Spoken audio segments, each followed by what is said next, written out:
My husband and I have 2 young children, under 5. He's had a significant issue with gambling and the casino in the past. He's been doing a lot better with this since we implemented a rule, his suggestion that if we both can't go, neither of us will go. We've gone maybe 3 or 4 times in the past 3 years.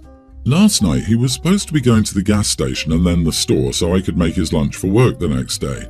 We live about 5 minutes from these places. It should have taken him 20 minutes tops. Around 40 minutes after he left, I tried calling him and he didn't answer. I looked on Find Me and saw him heading towards the casino. The only money he had in cash was the money he was supposed to transfer between banks to pay his loan payment. I immediately tried calling him again, twice. He didn't answer, which is typical of him when he sneaks off to the casino. I texted him and told him we didn't have the money for this. We only had the loan money and money for the week. He didn't answer. I tried calling again and he didn't answer again. At this point, I was mad. I told him, "You're a damn idiot. If you spend that money, you will not make your loan payment." I texted him again and told him he's broken my trust and violated the rule he suggested. I told him if he didn't turn around, the kids and I would not be here when he got home. He never answered me, so I packed up the kids and went to my cousin's. He tried calling me once at 3 a.m., which I assume is when he got home. He had to be at work at 2 p.m. He tried calling me on break at 6, and I didn't answer, just sent him a picture of the kids and said we're fine and I don't feel like speaking to you. My dad and mom have both told me I was wrong to call him names and wrong to take the kids in the middle of the night, 10 p.m. I said I call it as I see it. Only an idiot would go spend money for a bill at the casino and just screw off the face of the earth while doing so. Am I the idiot? Not the idiot. Plays stupid games and wins stupid prizes. He's so fond of gambling he bet on you not following through, and he lost. Good for you for calling it like it is. With his addiction, he is destroying your family. You're under no obligation to participate. Your family's current lack of support is shameful. Honey, listen, this damn idiot will mess up your entire financial future if permitted to run around without consequence. Go back to pack up, separate your funds and stay gone until he admits that his gambling and actions are a problem. He voluntarily commits to and regularly attends therapy and turns over control of the family finances to you. It's not my place to tell you what to do with your marriage, but your husband needs help beyond what you can give him. I have a gambling addiction in my family. My mother was like your husband, destroyed our family. My father died early after working years of 18-hour days trying to pay the debts. She kept going and bankrupted what was left. It absolutely destroys families. We had owned our own business. My mother died almost destitute. Mini update. He got off work about an hour ago, called me and asked if I was coming home yet. I said I don't know, I'm not ready to talk to you level-headedly and I'm still very mad. He then told me, stay gone until you figure your crap out then, if you want to leave, stay gone. I tried to tell him he doesn't get to speak to me like that when he's the one who screwed up, but he hung up on me. He also unplugged all the security cameras in the house. See, for me, this would be a clear signal to stay gone as he's advised you to. You don't need him if he acts like this, putting your children and you second to gambling. Stay with someone trustworthy and think if it's really better to be with him and his gambling or without him.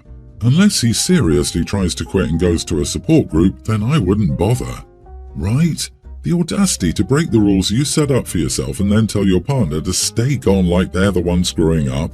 I hope OP responds by sending divorce papers. Whatever you decide to do, you need to protect yourself and your little ones because you cannot allow yourself to be ruined by his problem as well. Sending lots of love to you. So I, 28 male, have been with my girlfriend, 27, for about 13 months now.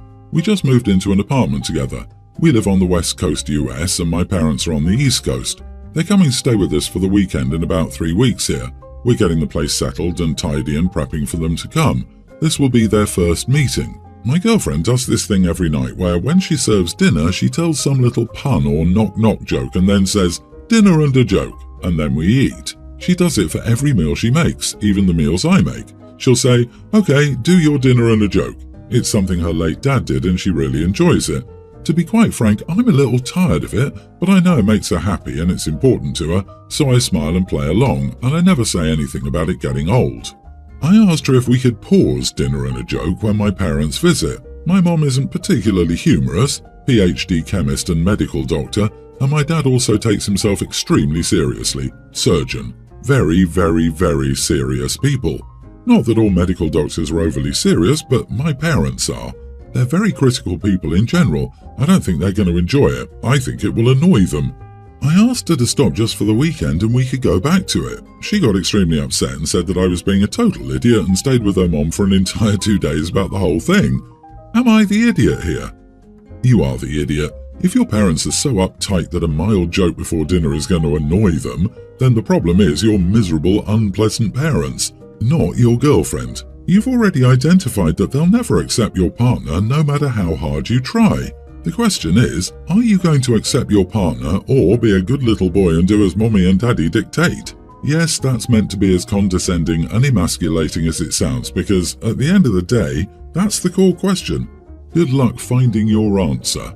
I disagree with the consensus, not the idiot. I don't think you're the idiot for wanting your parents to like your girlfriend. Some people don't know what it's like to grow up with strict parents. If they don't like something, then that thing never ever gets to happen again. The disapproval from serious and strict parents is crushing, and it cuts deep even as an adult. Adapting something or someone you love to them is a form of protection, so they approve of the person you love and don't have to feel like you've disappointed them every time they're around. I'm with you on this. It's not like he asked her to change her looks or her personality or anything else. Just don't tell a joke for one night. It's pretty strange that she can't do this little thing for him, in my opinion. What OP's delivery was missing was vulnerability. It's better to say, my parents make me anxious and I need you to do this because you care about me. In these situations, everyone wants their parents not to be annoyed by their SO. Last Thursday, I, 36 male, got a call from my son's school telling me I needed to come and collect him because he'd passed out during class. My son has passed out a good few times before, so we've made sure he knows what to do when he starts to feel faint to ensure he doesn't hurt himself. However, when I arrived at the school, my son was holding an ice pack to his head. When I asked about it, the nurse told me he'd hit his head when he fell.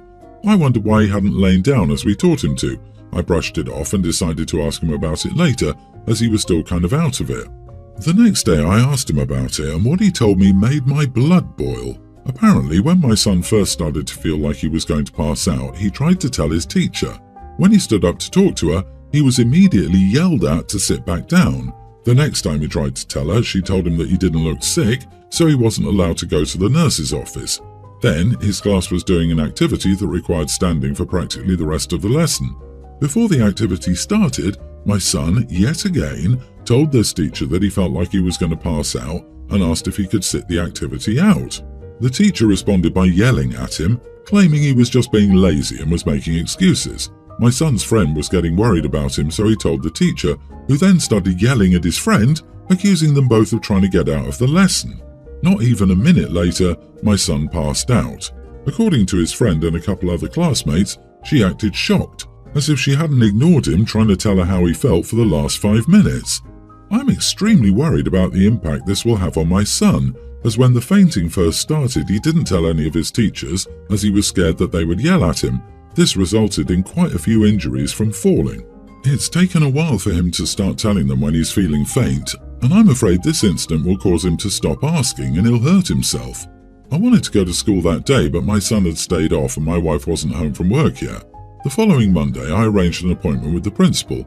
After I explained what had happened, he called in my son's teacher, who tried to deny that he ever told her anything and that he just randomly collapsed.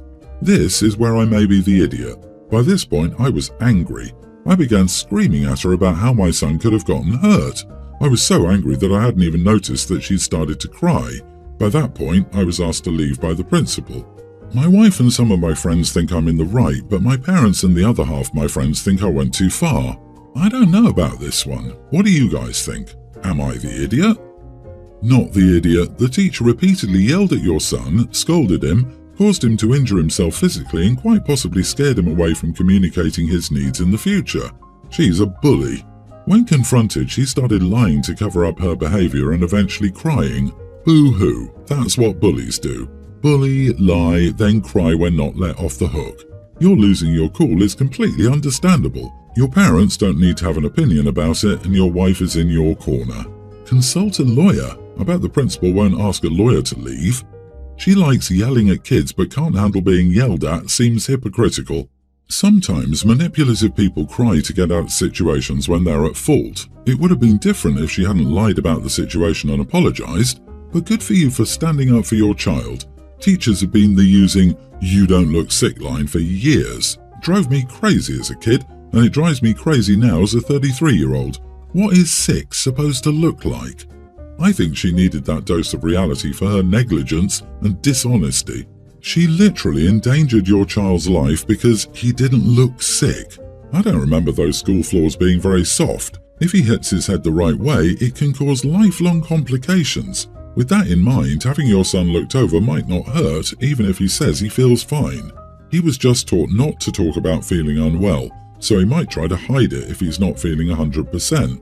Well, your kid is your world. Obviously, the teacher is not going to come clean. However, you may need to have your son's side confirmed by a classmate, as sadly, you're only getting it from your son's perspective. For your information, not calling your son a liar, I'm simply saying there are two sides to every story. My sister-in-law, 43, and her kid, tween female, moved in with us, my husband, myself, and our 3 kids 2 months ago. She's going through a divorce. He took everything. The kids were not his and a prenup was signed.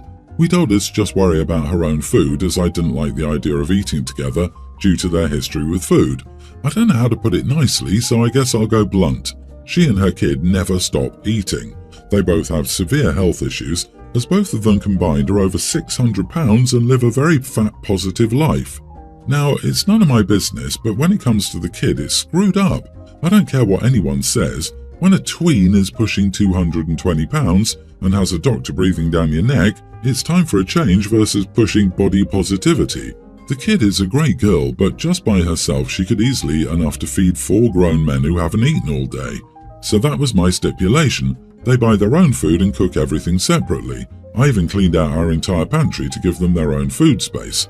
Well, my kids and I needed a break and took off for a week to a resort. My husband didn't want to go. He didn't want to leave them in our home unattended, but encouraged us to get out of there because we were pretty fed up with the company. I just spent almost $400 on food before leaving, so our freezer and cupboards were full.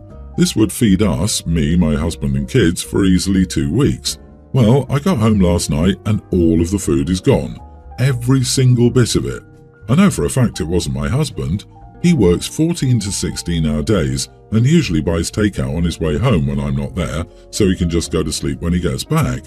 I look in my sister-in-law's pantry and all her food is gone too, which was full when I left. I immediately questioned it and my sister-in-law apologized and said she and her kid got hungry and her legs hurt too much to drive to the store. I said, "Why the heck didn't you just get grocery delivery?" And she said, "I didn't think you would mind."